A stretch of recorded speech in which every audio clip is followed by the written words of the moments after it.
네, 이어서 매크로 이슈 챙겨보고 오늘장 전략까지 한번 체크해보는 시간 가져보겠습니다. 오늘 글로벌 마켓 브리핑 시간에는요, 키움증권 리서치센터 투자전략팀 김세연 연구원 만나보겠습니다. 안녕하십니까? 네, 안녕하세요. 네, 지금 인플레 압력 그리고 러시아 우크라이나 전쟁에 따른 원자재 가격 상승도 일어나고 있고 중국의 코로나19 봉쇄에 따른 공급망 혼란이 이어지고 있습니다. 지금 매크로 이슈 좀 어떻게 보십니까? 네, 일단 미국 증시는 간밤에 혼조 마감을 했습니다. 혼조 마감한 요인들로는 일단 아시아 증시에서 발표된 중국 경제 지표들이 부진한 영향이 있었고, 그리고 장 초반에 미국의 뉴욕 제조업 지수도 쇼크를 기록하면서 S&P 500은 하락 출발했습니다. 추가적으로 부담 요인으로 오늘 저녁 파월 의장의 발언이 예정돼 있는데 여기에 대한 경계감도 확대되었었습니다. 그래서 0.4% 출발 이후 S&P 500 지수는 마이너스 1%에서 플러스 0.5% 사이에서 등락을 하면서 혼조 마감했습니다. 하지만 업종별 차별화 장세를 보이면서 뉴욕 3대 지수는 좀 차별화를 보였는데 다우 지수는 0.1% 상승한 반면 S&P 500은 0.4% 하락, 그리고 나스닥은 1.2% 하락했습니다. 업종별로 보면 에너지, 헬스케어는 상승, 하지만 경기 소비재, IT 등은 하락했습니다. 좀 세부적인 섹터들로 보면 반도체, 대형 기술주, 그리고 금융 중심으로 하락을 했습니다.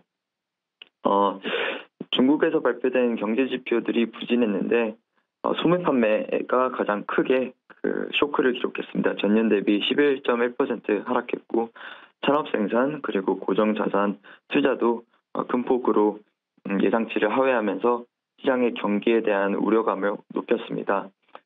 그럼으로써 미국 증시에서 금리 흐름을 보면 경기에 대한 우려감이 확대되는 그런 흐름을 반영했는데, 미국의 10년물 금리는 6bp 하락하면서 2.88 기록했고, 2년물 금리는 1bp 하락하면서 2.58%를 기록했습니다. 이로써 장단기 금리 차이는 5bp 축소되었습니다.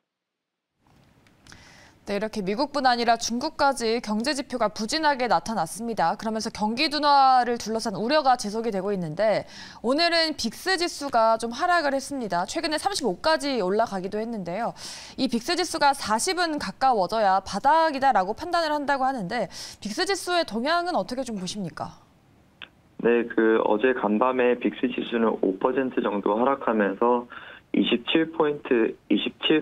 27포인트대에서 마감을 했는데, 이는 2일 연속 하락세를 보이고 있습니다.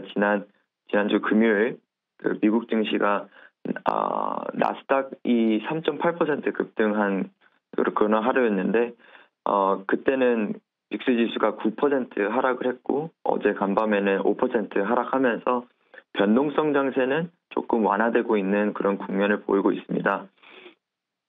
추가적으로 상품 시장에서 유가의 흐름도 좀 강했는데, 유가가 2%에서 3%대 강세를 보였습니다. 아시아 증시에서만 하더라도 1% 정도의 약세 흐름이 보였는데, 이는 경기 둔화 우려감 때문에 1% 정도의 하락을 보였는데, 오펙 쪽에서 지속적으로 생산량을 확대하지 않고 이렇게 점진적으로 확대한다는 그런 소식이 나오면서 2%의 강세를 보였습니다. 네, 이렇게 상품 시장 동향까지 짚어봤고, 마지막으로 주요 변수들을 좀 짚어볼 텐데, 지금 뉴욕 증시를 중심으로 해서 글로벌 이슈들이 아무래도 가장 큰 게 인플레이션 압박입니다. 이에 따라 연준 인사들의 발언이 계속 나오고 있는데, 이번 주에도 예정되어 있는 발언들이 좀 있나요? 네, 이번 주 거의 매일 연준 위원들의 발언들이 있는데, 지난주에 있었던 연준 위원들의 발언이 반복되는 경우가 많습니다. 하지만 오늘 저녁에는 파월 의장이 FOMC 이후에 처음으로 발언이 있는 날이기 때문에 거기에 대한 경계감이 조금 있으면서 어제 미국 증시에서 등락을 이렇게 왔다 갔다 한 모습을 보였는데, 거기에 대한 불확실성, 그리고 오늘 저녁에 또 미국의 실물 지표들이 발표되는데, 특히 소매 판매, 미국의 소비자 상태가 지속적으로 견조한지를 점검해 볼 필요가 있을 것 같습니다. 추가적으로 지금 미국 증시 S&P 500 기준으로 4,000포인트 근접하는 그 수준에서 등락하고 있는데 이게 주요 심리적 지지선인 만큼 이 구간을 빨리 예, 피해가는 그런 모습이 있어야지 좀 유의미한 그 반등이 지속될 것 같습니다. 추가적으로 이번 주에 발표되는 그 주요 이벤트 중에서 미국의 기업들의 소식들도 계속적으로 이어지는데 이번 주에 발표되는 주요 기업들의 실적은 월마트, 타겟 같은 기업들 그리고 어플라이드 머티리얼스 그리고 아날로그 디바이스 이런 반도체 기업들도 있습니다. 네, 이렇게 연준 인사들의 발언과 또 어닝 시즌만큼 실적들까지 잘 지켜보시면 좋을 것 같습니다. 오늘 마켓 브리핑 함께한 분은요. 키움증권 리서치센터 투자전략팀 김세연 연구원이었습니다. 말씀 고맙습니다. 감사합니다.